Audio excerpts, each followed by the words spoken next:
Turn up to this one. It's a leaking Vaillant ecotecpro 28. Customer's got a little bowl underneath. So let's whip the case off and see where it's coming from.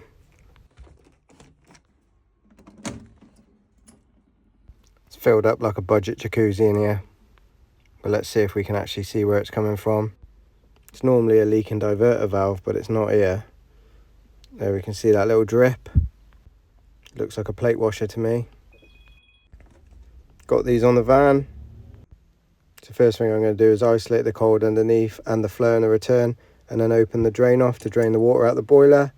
Open a hot tap as well to relieve the pressure.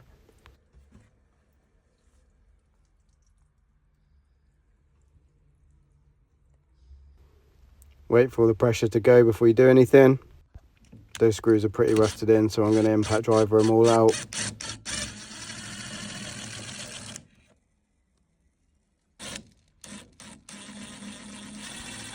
Impact driver is a great tool to have for rusted screws if it doesn't round them off. Like this screw over here that's mugging me off at the top. Do you think I can get that out?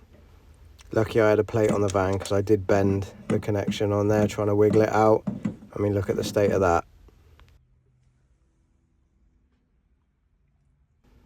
That's clearly been leaking for some time. I don't have a support on me, so I'm going to have to try and clean that up as best I can. Use some WD-40 and then some wire wool to try and clean it off.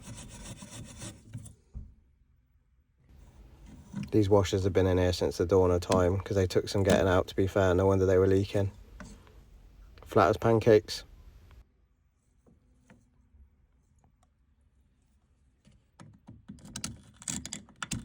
So I'm just going to use my screwdriver and just clean away any debris that are there.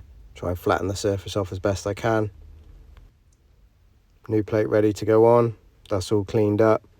Going to lube the new washers up, put them on. Always go equipped with plenty of lube.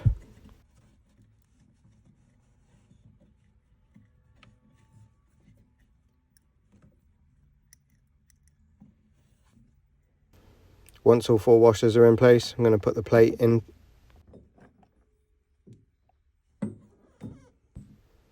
Just be careful to check no washers fall out. Tighten up all the screws.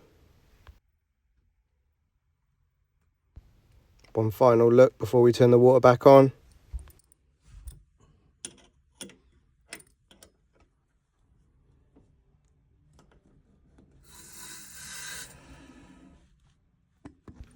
That's always a good sound when you can hear the pressure and no spraying. So with the domestic side live, I just check over the plate to make sure.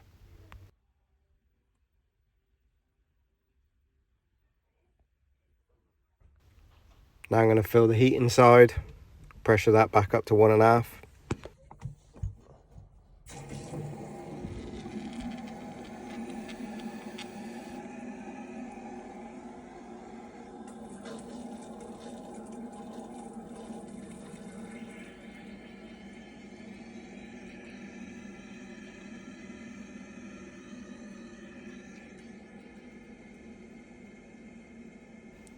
That's always a good sign. No water spraying out anywhere and the pressure's holding.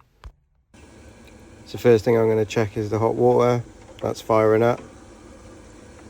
You can see the demand. Now we're going to check the heating. We've got the radiator demand, little flame symbol. Green light means go.